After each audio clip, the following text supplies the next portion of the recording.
Good morning, students. I am Professor A.R. Niralkeri, Department of Commerce and Accountancy, Gupta College of Commerce, Belagavi. Warm welcome to the students of Become second semester. In this session, we will going to discuss about the organization and the principles and functions of the organization.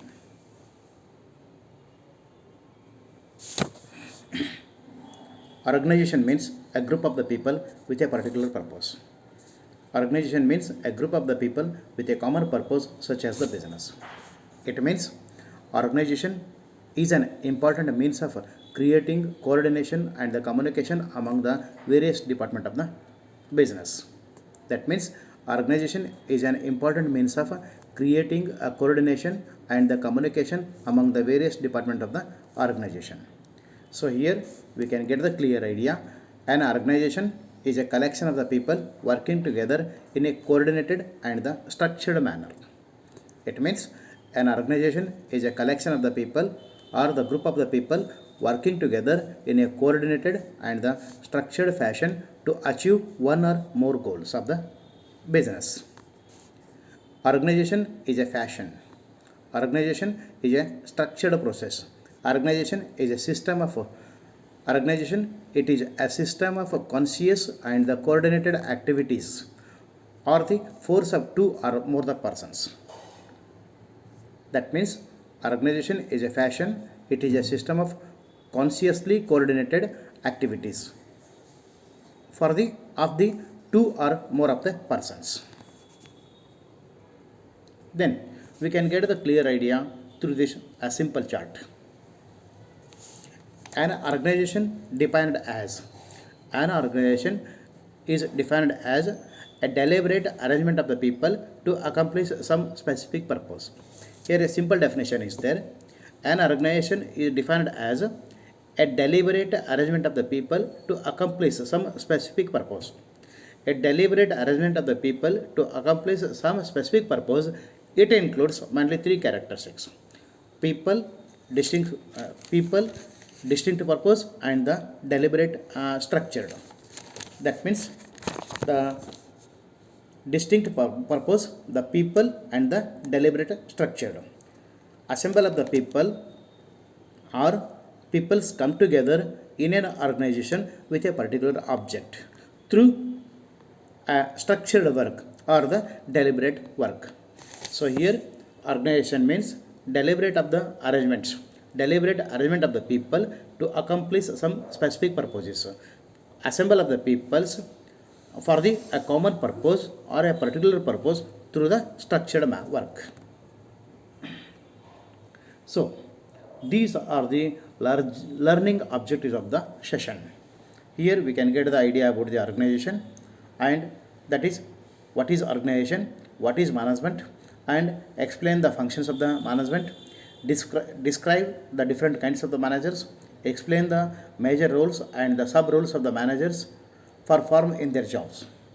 That means the concept of the management and the organization, the functions of the management, and also we can see the different kinds of the managers, and also explain their major roles. Explain the major roles of the managers, the sub roles of the managers that managers perform in their jobs. Explain what companies look for in the managers. These are the common objectives of the session. Let us see the difference between the traditional organization and a new organization or the present organization. Yes, we can see the lot of differences between these two, the traditional organization and the new organization. The main reason for this much of the differences is that then after the industrial revolution we can achieve maximum in the trade and industry, and due to the development in the technology and implementation of the LPG, liberalization, privatization, and the globalization in our country, and the globalization. And the earlier organization was the skill oriented, that was the job oriented. Now the new organizations are the completely skill oriented and it is having the competency. And the traditional organizations were the fixed oriented, no question of the adjustability. Now the new organizations are completely based upon the flexible as per the situations, as per the political situations or as per the economical situations. The concept of the organizations are change with the changing conditions are the main object of the new organizations. And earlier was the rigid, now it is always flexible. And also the individual oriented, now the works can be expected from the individual oriented when it was in the traditional organizations. Now the new organizations are completely having the team oriented organizations. It is completely work expected from the teams and work commitment is there. And earlier organizations are having the command oriented, through the order they extract the work from the people. Now it is involvement oriented is there. Even the employers can give the valuable suggestions to the management. If the suggestions are good, the management can also adopt their suggestions for the improvement of the unit. So earlier was the stable, now it is the dynamic, inflexible. The new organizations are the completely flexible as per the situations. Earlier was the job focused. The new organizations are the completely skilled oriented are there. Then they have to give the more preference to the skills. Work is defined by the job positions. Now the work is defined in terms of the task to be done. And the team orienteds are there, then involvement orienteds are there, employees are participate in the decision makings. Now these are all the concept of the new organizations.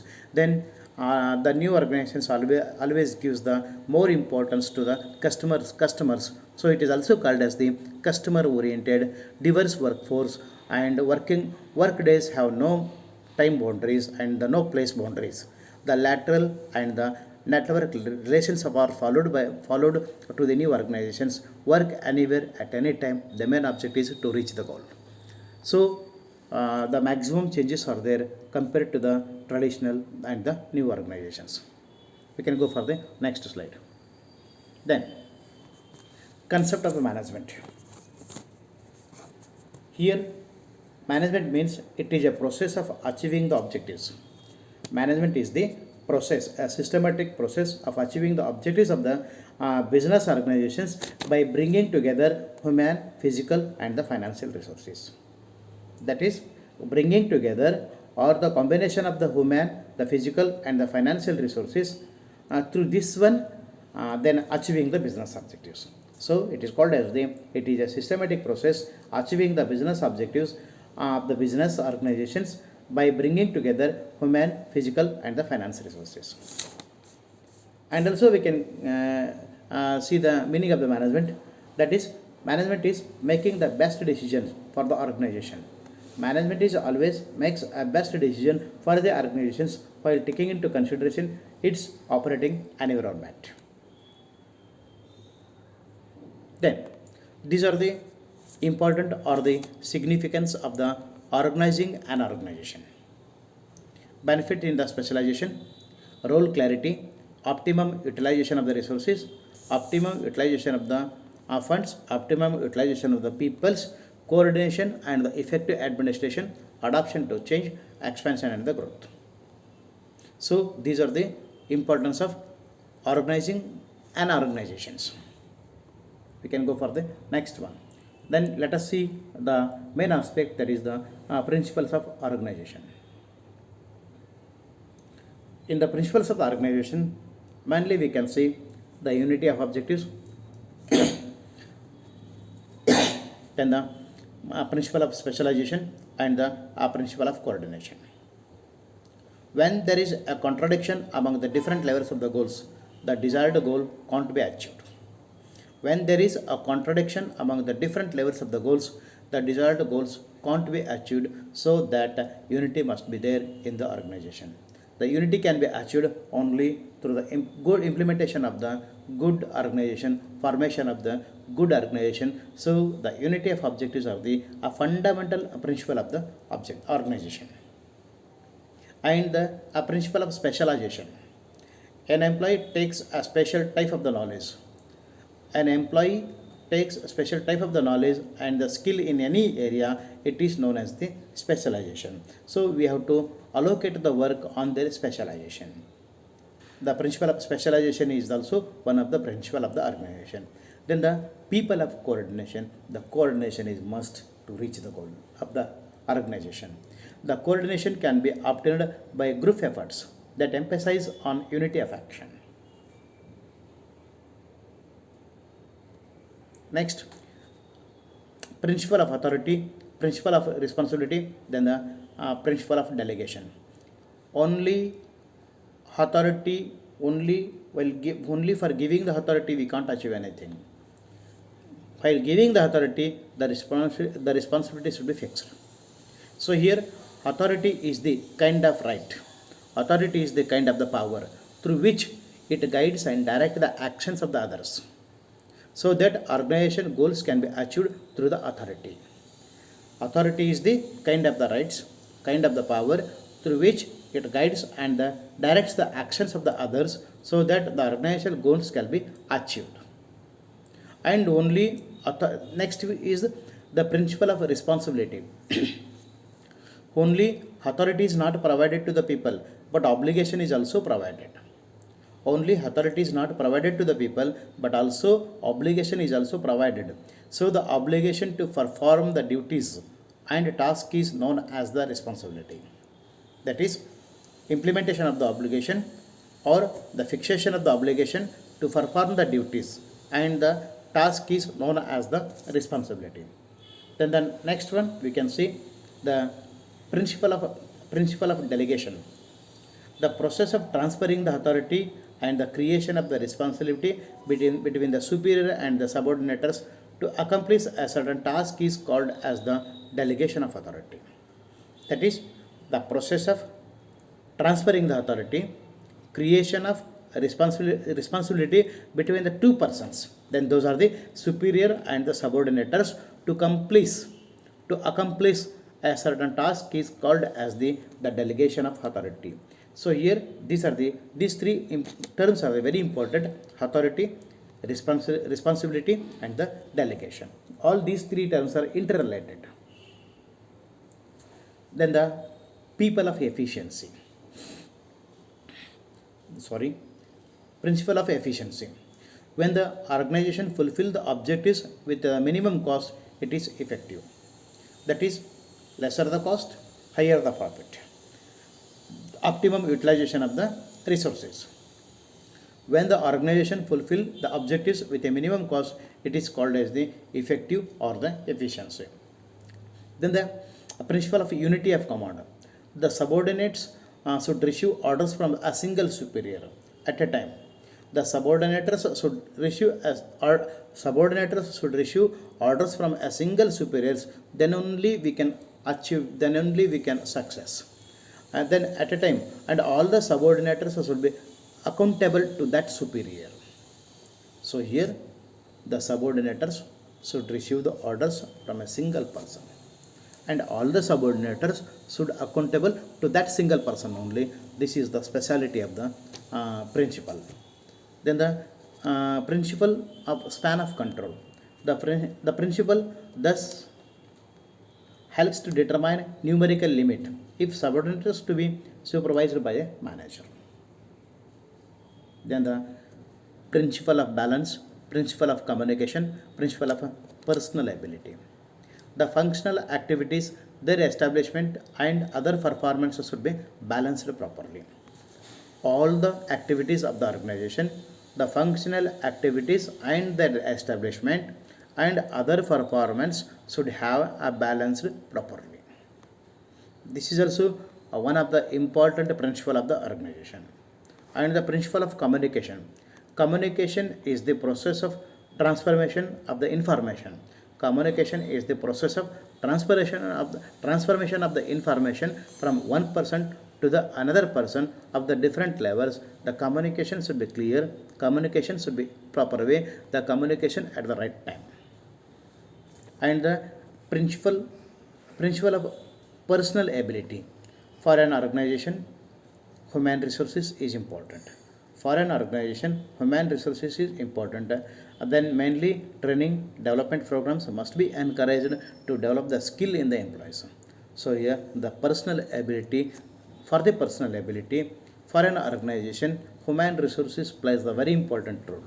For this one, the training and the development program should be given to the all the employees to develop their skill in the employer in the organizations. Then the principle of flexibility. Organizational structure must be flexible considering the environmental dynamism. Sometimes dramatically change may occur in the organization, and that condition organization should be ready to accept that change. So here organization must be changed. The principle of the organization always change with the changing conditions. Due to the political instability, due to the economic variations, the principle of organization should also be changed as per their conditions. That is, the organization structure must be flexible considering the surrounding areas, surrounding forces. And if there any dramatical changes in our surrounding areas, immediately the principles should be changed or those to be adjust. Then the principle of simplicity. The structure of organization should be simple with the minimum number of levels to do that its number and understand the duties and the authorities. Always the principles of simplicity is to be followed in the organization. The structure of organization should be simple with a minimum number of the levels. Do that its number it's do that its member easy can understand the duties and the authorities. Yes. In the next session, we will discuss about the functions of the organization. Thank you, one and all.